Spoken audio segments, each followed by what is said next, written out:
Bonjour. Bonjour. Bon, avant de démarrer, j'aimerais rebondir sur une expression qui doit être d'origine helvétique, ça ne m'étonnerait pas, hein, n'est-ce pas, l'ami suisse, que tu as dite dans le dernier constat Nouveau désordre mondial, quand tu as parlé de remettre l'église au milieu du village. Oui, tout à fait. Alors c'est assez explicite, effectivement, comme expression, le pouvoir spirituel au milieu de nos vies. C'est ça. Transposé dans notre monde moderne, on pourrait peut-être dire remettre la banque au milieu de l'agglomération. Bon, on est loin du compte.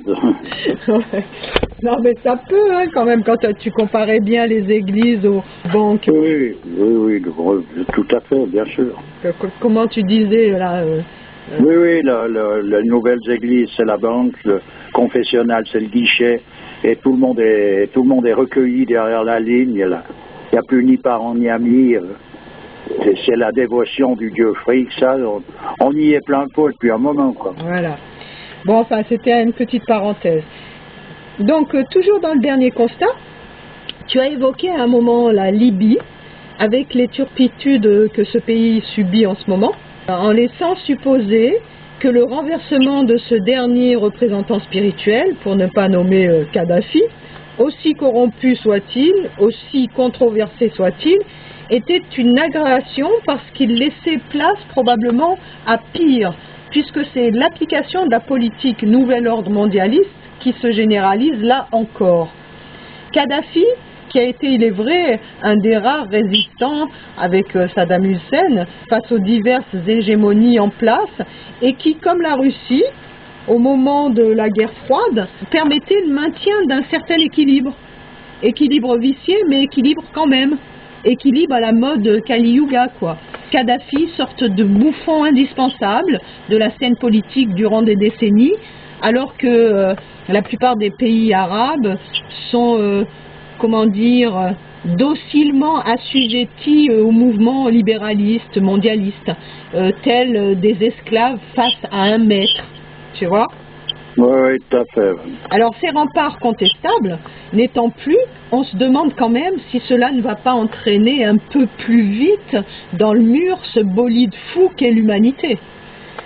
Mais de toute façon, tout ce qui se produit comme événement n'est jamais qu'une aggravation. Et en ce moment, on est dans une précipitation. En Kadhafi, je ne le connais pas, je ne peux pas dire exactement qui il est ou quoi, mais simplement, je ne vais pas lui donner un crédit au-dessus d'une certaine limite, mais il est bien clair que ce qui va remplacer Kadhafi sera de toute façon pire. Toujours est-il que Kadhafi, avec son air renfrogné des mauvais jours, toujours Mossad, toujours revêche, tout comme Saddam Hussein, a été taillé méthodiquement de toutes parts par les médias pour en faire une figure diabolique, et dont la pugnacité, la hargne, le mécontentement ont laissé des stigmates sur son visage et nous le rendent plutôt antipathique, tu vois. Il faut dire que l'on perd des plumes à vouloir lutter contre le pot de fer, ça rend un peu aigri. Oui, oui. Alors, ma question, et j'en viens, je ne peux pas m'empêcher tout de même, sans vouloir faire de comparaison arbitraire, de penser à Gengis Khan, ce dirigeant mongol de la fin du XIIe siècle, qui a ravagé à coups de guerre sanglante l'Asie et l'Orient de l'époque. Gengis Khan qui a été nommé le fléau d'Allah, ce qui laisse supposer quand même qu'au-delà de nos jugements et nos points de vue teintés de partialité, de nos manques de discernement, de telles actions peuvent avoir une légitimité aux yeux de Dieu. Alors c'est difficile à comprendre, car comme tu as souvent dit, l'homme a souvent tort d'avoir raison de la façon dont il agit. Pour le cas de Kadhafi, ou même de Hussein, qui ne sont pas exempts d'actes de barbarie, hein, puisqu'ils sont, si l'on s'en réfère aux médias, des dictateurs assoiffés de pouvoir, on se demande comment faire la part des choses avec tout cela. Oui, ben écoute, de toute façon, il y a un moment donné, par exemple, de comparer Gengis Khan avec des personnages actuels, c'est très difficile parce que il y a un renversement total. Gengis Khan défendait la vérité. Il était le fléau d'Allah dans le sens qu'il était en train de tenter un rétablissement de l'équilibre par rapport à la mécréance des personnages qu'il a combattus. On peut dire aussi que Kadhafi avait ce même désir-là. Oui, mais pour Gengis Khan, il ne s'agissait pas d'un désir. Il s'agit qu'il était effectivement l'envoyé en question. Après qu'on ait des désirs, qu'on se prenne pour ceci ou cela, c'est qu'on est dans un marasme, mais actuellement, on ne peut plus comparer ces choses-là. Oui, mais ce qu'il représentait ne l'empêchait sans doute pas d'avoir ses propres velléités à Gengis Khan. Tout ce qu'on veut, mais simplement il était dans l'obligation de se tenir à une éthique. On pourrait parler de ça de la part d'un grand personnage, d'un sage, d'un saint ou d'un prophète. Le prophète aussi avait certainement des velléités, l'histoire n'est pas là, mais il n'est pas venu amener ses velléités, il était là comme étant le personnage soumis à la volonté de Dieu. C'est ce qui est arrivé à Gengis Khan. Oui, mais je vais encore te contredire, excuse-moi, mais que ce soit Saddam Hussein ou Kadhafi, ça les empêchait pas de faire leurs prières, d'avoir l'impression d'être dans le droit chemin, etc. Oui, mais faire une prière ou l'impression d'être dans le droit chemin, où il est dans le droit chemin, il y a une distance incommensurable. Alors il s'agit de bien prendre connaissance de qui est un Gengis Khan, de le côtoyer dans la mesure des possibilités que l'on peut avoir, pour s'apercevoir qu'il s'agit d'un personnage d'une toute autre envergure. Voilà, ce n'est pas des personnages comparables. On peut comparer tout un chacun, parce qu'à un moment donné, comme la destinée, c'est quelque chose d'inéluctable. Chaque fait, chaque action est déjà inscrite d'avance. C'est une affaire entendue, ça. Et je veux dire, la posture, la position des personnages n'est pas du tout la même. Un personnage comme Tchernobyl-Clark, qui est un grand sage, qui est un saint, tu vois sa destinée et tu vois l'attitude qu'il a. Voilà. Donc ça, c'est un personnage qui, lui, est parfaitement en accord avec le principe fondamental. Gengis Khan avait une attitude de noblesse que peut-être n'ont pas ces hommes contemporains. Je voudrais poser quand même une question. Quelle a été l'issue de la fin de la vie de Gengis Khan? Comment a-t-il fini? Il s'est retiré à un moment donné, personne n'a su où était sa tombe, il n'y en a point, il s'est retiré dans la montagne où il était né, et personne ne sait exactement où il est posé. Parce que quand tu vois la fin, que ce soit de Kadhafi ou de Saddam Hussein, c'est vraiment une fin odieuse. Oui, mais on est dans cette période-là. Voilà. Donc, il n'y a pas à comparer ces personnages. On peut les comparer, on peut tout comparer à partir d'un certain moment. La destinée de l'humanité étant quelque chose qui est inéluctable, la destinée individuelle aussi. Donc, que faire? On peut tout comparer. Non, il ne s'agit pas de comparer. Il s'agit d'essayer de comprendre quelle est la raison d'être de tels personnages qui sont là, qui ont joué un rôle particulier, et savoir si il n'y a pas un hiatus entre la manière dont on perçoit les choses et ce que la chose est réellement aux yeux de Dieu. Le hiatus, il est tout simple, c'est que quand tu dis là, quelle est la raison d'être de personnages de tel ordre ou tel ordre, ce qu'il faut chercher, c'est pas ça, c'est de savoir quelle est notre propre raison d'être. À partir de là, les questions sont toutes résolues. Voilà où est l'histoire. Sans rien de chercher la raison d'être d'un Gengis Khan ou bien d'un Kadhafi, il faut chercher sa propre raison d'être. À un moment donné, ces personnages sont venus combattre quand même une certaine forme d'injustice ou une certaine dégénérescence. Eh ben, on peut regarder ça, c'est une affaire entendue. Donc s'intéresser à plein pot là-dedans, il faut avoir une référence pour savoir où est l'injustice, où est la justice. Donc pour ça, il faut être donc soi-même positionné, c'est-à-dire qu'il faut donc avoir compris ce que l'on représentait en tant qu'homme, de manière à pouvoir avoir une notion de justice qui n'est pas simplement une notion individuelle. Oui, mais alors dans le cas d'un Gengis Khan, on peut se poser la question, puisqu'il a fait quand même couler pas mal de sang, s'il n'avait pas lui aussi tort d'avoir raison de la manière dont il agissait. On peut se poser toutes les questions qu'on veut. En cyclone, on peut aussi se poser la question pour savoir s'il n'a pas tort d'agir de la manière dont il agit. Puisqu'il est leur fléau. Il était considéré comme un fléau, c'est un fléau de Dieu, au même titre qu'un raz-de-marée. Alors un raz-de-marée, il a tort d'avoir raison de cette façon-là. On n'en finit plus avec ça, ça n'a pas de sens réel. Et tu veux dire qu'il faut que cela soit? Ben oui, la preuve en est, c'est que ce fut et qu'on ne peut rien changer à l'histoire. Oui, mais après, j'en reviens encore à cette formule, il faut que le scandale arrive, mais malheur à celui qui le provoque. C'est que quand même la responsabilité de la personne en question n'est pas anodine là-dedans. Non, ben simplement, pour pouvoir voir quelle est exactement sa posture, il faut, je te dis déjà, soi-même obtenir cette position qui consiste à avoir compris qu'est-ce qu'un homme. Mais alors, quelle est la différence subtile qu'on peut trouver entre un personnage justement comme Gengis Khan et des personnages comme Saddam ou Kadhafi? C'est pas subtil, c'est gros comme une montagne. Celui qui le voit pas, c'est tout simplement faut qu'il essuie les yeux qui lui sont obscurcis. C'est tellement gros que je vois pas très bien comment on peut... Oui, mais, attends, comprends, un Gengis Khan qui tranchait des têtes à tout va, d'un point de vue rationnel, c'est pas pire qu'un Saddam Hussein qui tirait sur la foule. Enfin, tu vois ce que je veux dire? Oui, mais d'un point de vue rationnel, on s'en fout. C'est valable sur un certain plan, mais là on cherche à comprendre, à savoir qui est le personnage et quel est son rôle.